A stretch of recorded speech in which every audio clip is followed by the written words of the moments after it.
पिछले वीडियो में आपने देखा कि मनुष्य को प्रारब्ध कर्म मृत्यु की ओर धकेलते हैं, लेकिन फिर भी वह बच जाता है।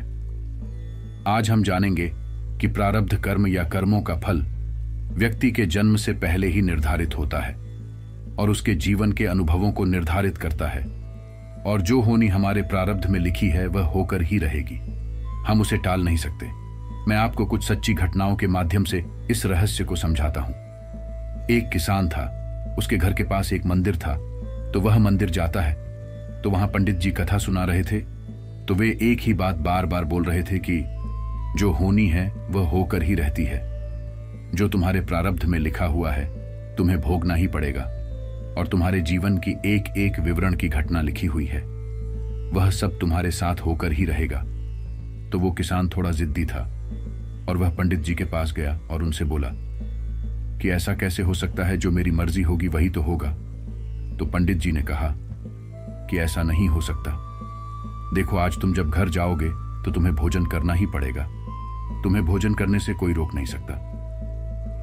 तो वह किसान थोड़ा जिद्दी था और वह बोलता है कि ऐसी ही बात है तो मैं आज खाना ही नहीं खाऊंगा, देखता हूं और कल आकर तुमसे बात करता हूं। तो पंडित जी ने कहा कि ठीक है, जैसे तुम्हारी मर्जी। तो वह घर के पास गया और सोचता है कि मैं घर जाऊंगा तो बीवी मुझे खाना देगी, और मैं मना करूंगा तो वह जबरदस्ती मुझे खाना खिलाएगी, तो हमारे बीच में झगड़ा भी हो सकता है, इसलिए मैं घर जाऊंगा ही नहीं। तो वह अपने खेतों के पास के जंगल में जाता है और वहां झाड़ियों में छुपकर बैठ जाता है और बोलता है कि यहां तो मुझे कोई भी देख नहीं सकता और मैं खाना खाने से बच जाऊंगा, और कल सुबह मैं पंडित जी के पास चला जाऊंगा, फिर उनकी बात झूठी साबित कर दूंगा। लेकिन वहां उसे 10 मिनट ही हुए थे और वहां 5-6 मुसाफिर लोग आ जाते हैं और उसी स्थान पर बैठ जाते हैं और बोलते हैं कि चलो भूख लग रही है, यहीं बैठकर खाना खा लेते हैं। खाना खाने के बाद आगे का रास्ता तय करते हैं। जब उन्होंने पत्तल में खाना परोसा, तभी अचानक दूर से शेर की दहाड़ने की आवाज सुनाई देती है और वे लोग डर के मारे वहां से भाग जाते हैं और खाना वहीं पड़ा रह जाता है। तो किसान को कुछ देर बाद खाने की खुशबू आती है और वह सोचता है कि यह जरूर पंडित की कोई चाल होगी। उसने मेरा पीछा किया होगा और जान लिया होगा कि मैं यहाँ छुप कर बैठा हूं, और वो यहाँ पर खाना छोड़ गया ताकि मुझे इस खाने की खुशबू आए और मैं यह खाना खा लूं, लेकिन मैं ऐसा नहीं करूंगा। लेकिन थोड़ी देर बाद वहां कुछ चोर आ जाते हैं चोरी का माल लेकर के। तो उनमें से किसी ने कहा कि आज माल तो अच्छा हाथ लग गया, लेकिन भूख भी बहुत जोरों शोरों से लग रही है।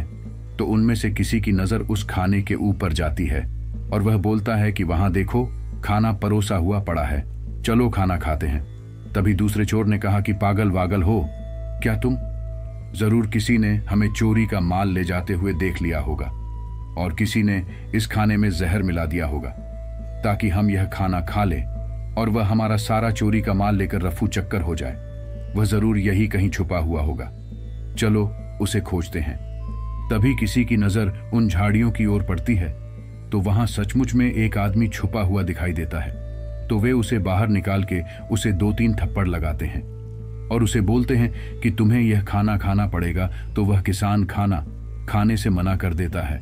तो चोरों को लगता है कि इस खाने में सच में जहर मिला हुआ है। तो वह लोग उसे बोलते हैं कि अगर तुमने यह खाना नहीं खाया तो हम तुम्हें जान से मार देंगे। फिर वे लोग उसे जबरदस्ती मार पीट कर थोड़ा थोड़ा खाना खिला देते हैं और 10 से 15 मिनट तक इंतजार करते हैं कि इसे कुछ होता है या नहीं।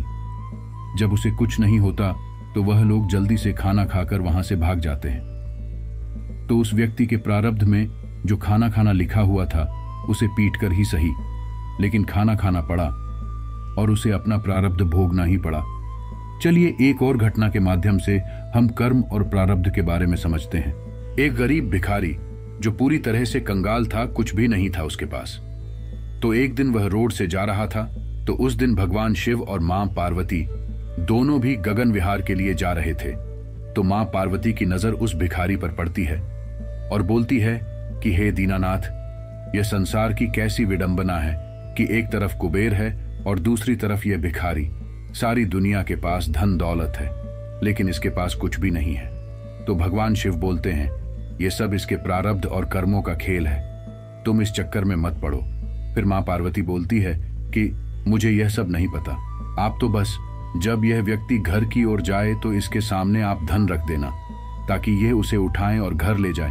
फिर भगवान शिव बोलते हैं कि ठीक है, तुम हट कर रही हो तो मैं यह कर देता हूँ। तो सड़क के किनारे भगवान ने धन रख दिया और फिर वो भिखारी जाते हुए सोचने लगा कि मैं अगर अंधा होता तो मैं कैसे चल पाता। तो वो आंख बंद करके चलने लग जाता है और वह धन पीछे छूट जाता है। फिर माँ पार्वती बोलती है कि इसे एक चांस और देना चाहिए, मैं यह सब नहीं मानती, यह उससे एक गलती हो सकती है। आप फिर से रास्ते में धन रखो और इस प्रकार से रखो कि जब यह जाए तो इसके पांव से धन टकरा जाए और इसका पैर उस धन को लग जाए। फिर तो वह आंख खोलेगा और देखेगा तो धन को उठा लेगा। तो भगवान बोलते हैं कि यह सब भी करके देख लेते हैं।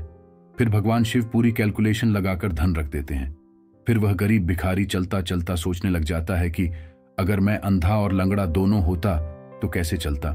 तो उसने एक टांग उठाई और उछलते हुए चलना शुरू कर दिया और उछलते उछलते उसने उस धन को भी पीछे छोड़ दिया।